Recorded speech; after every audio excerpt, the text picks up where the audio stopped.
Porque na luta, a gente está lutando, a gente está guerreando, a gente está brigando, está orando, a campanha para lá, a campanha para cá, e vamos embora e tal. A gente vai, a gente busca Deus, a gente faz propósitos com Deus. O problema não é quando estamos lutando, porque quando estamos lutando, reconhecemos que se abaixarmos a nossa guarda, que se retrocedermos, iremos o quê? Morrer, iremos perecer, o inimigo irá vencer. Então a gente se arma tudo quanto é jeito, a gente ora, é culto de oração, é isso, é aquilo, é vigília, é monte, tá, é a igreja, embora e tá, e faço tudo, estou lá orando, batalhando. O problema é quando vem a paz.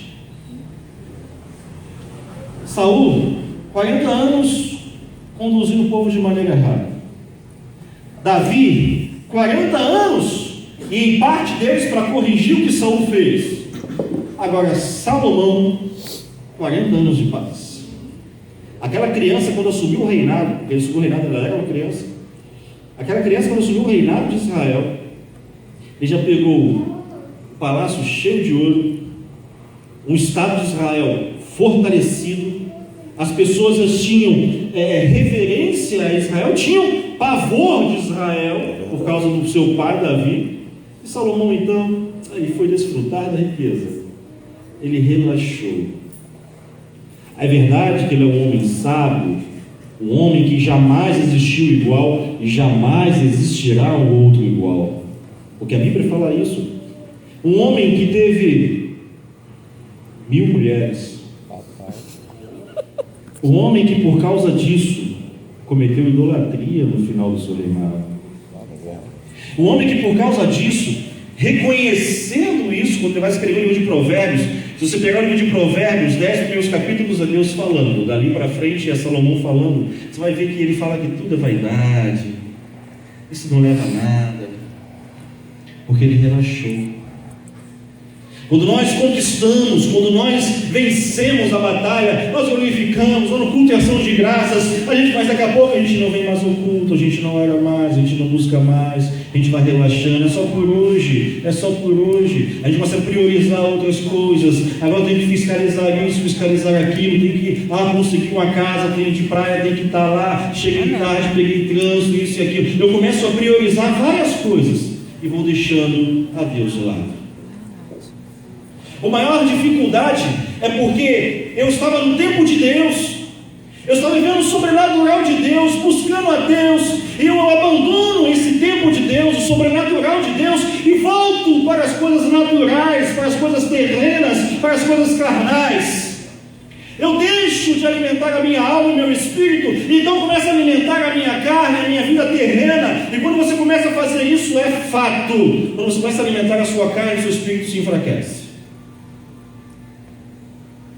É lei, é a lei espiritual. Se eu alimento a alma, eu enfraqueço a carne. Se eu alimento a carne, eu enfraqueço a alma. Quando eu falo alimentar a carne é só pecado não, tá, gente? Alimentar a carne é você fazer tudo que dá prazer à sua carne, ao seu corpo, a você.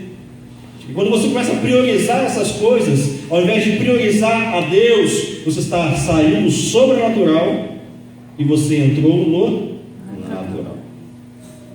Jesus, certa vez, vai olhar para Jerusalém, para os judeus, e falar: Jerusalém, Jerusalém, quantas vezes que guardá-los debaixo das minhas asas, como a galinha protege os seus pintinhos. Já tentou tirar um pintinho debaixo das asas da galinha? Já tentou? Para alguns aqui que conhecem o que é isso, né, que já viveu lá na roça, tem famílias que vivem na roça, até criam galinhas em casa, tem pessoas na cidade que criam galinhas. Tirar um pintinho debaixo da asa da galinha é complicado. Vai receber uma bicada, a galinha vai correr atrás, vai ser uma festa só e não vai conseguir. Assim somos nós quando vivemos no sobrenatural. Somos guardados por Deus, protegidos por Deus. Estamos lá na presença de Deus, e na presença de Deus não há mal algum que possa se esconder. Aleluia! Vocês lembram quando Satanás foi na presença de Deus para acusar a Jó? Ele se disfarçou de quê? De anjo de luz, não foi? Mas mesmo disfarçado de anjo de luz, Deus olhou: está fazendo o que aqui? Ele pode se disfarçar, mas Deus conhece pelo cheiro. Aleluia! Amém, glória a Deus. Quando eu estou na presença de Deus, Deus revela o mal antes que ele aconteça. Quando eu estou no sobrenatural de Deus, Deus revela as artimanhas do inimigo antes que ele surja para destruir a minha vida. vida. Mas quando eu saio do sobrenatural e volto para o natural, para as coisas terrenas, eu estou me expondo ao perigo. Foi isso que aconteceu com Salomão. Ele se expôs ao risco, ao perigo. Teve época que Salomão começou a autorizar a fazer imagens de esculturas, porque muitas de suas mulheres queriam fazer aquilo. Vocês estão entendendo o que eu estou falando para você? Voltando para aquilo que nós estamos dizendo, desde o início, que é o tempo de Deus, o Kairos de Deus e o Cronos, isso é uma linha muito fina, muito tênue. Viver preocupado com o dia a dia não vai te levar a lugar nenhum. Viver preocupado com o que vai comer, o que vai vestir, o que vai calçar, como vai ser quando chegar em casa, se você ficar preocupado com isso, você não vai viver. Você vai se estressar, vai chatear, vai perder a sua fé, vai sair da presença de Deus. Mas quando você vive como Ana viveu, quando você coloca a tua fé no altar de Deus, quando você coloca a tua vida no altar e vai buscar, e vai buscar, e vai buscar, e vai buscar, o que acontece? Você está na presença do Deus Todo-Poderoso, e ali você vai receber a tua vitória. Amém. O mais importante, Deus pediu a Ana a vida de Samuel? Não. Pediu? Não pediu. Mas quando Samuel nasceu, ela foi e entregou ao sacerdote. Esse aqui é de Deus, o resto é meu. Aleluia. Esse primeiro filho eu devolvo a Deus, mas agora eu vou continuar a buscar, porque eu quero mais filhos. E Ana teve outros filhos. Glória a Deus. Está me entendendo?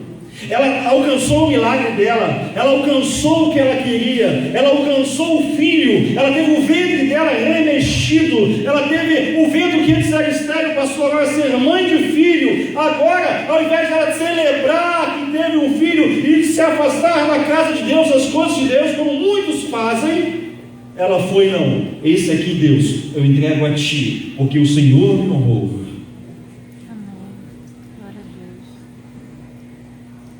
Existe uma coisa que somos tentados todos os dias a fazer: duvidar da capacidade e do poder de Deus sobre as nossas vidas. É verdade. Eu repito algo nas aulas da segunda-feira.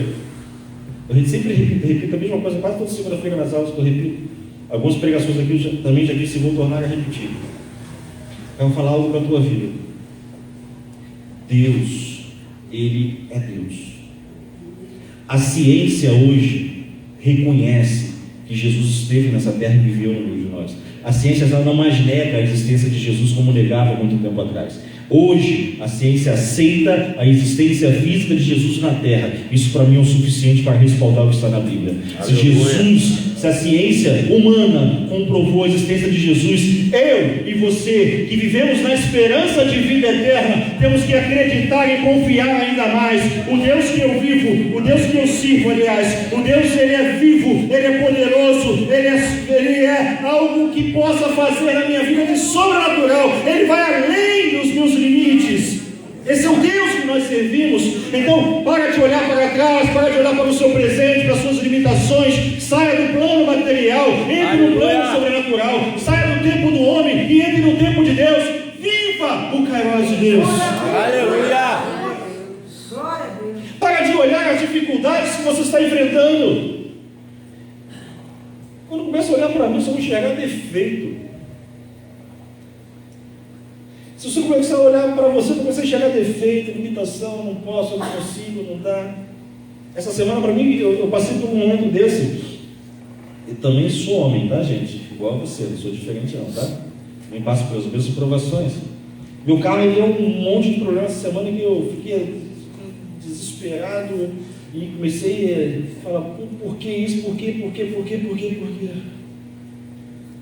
Às vezes, quando a gente só somos tentados a tirar o olho da nossa esperança e colocá-los naquilo que vemos.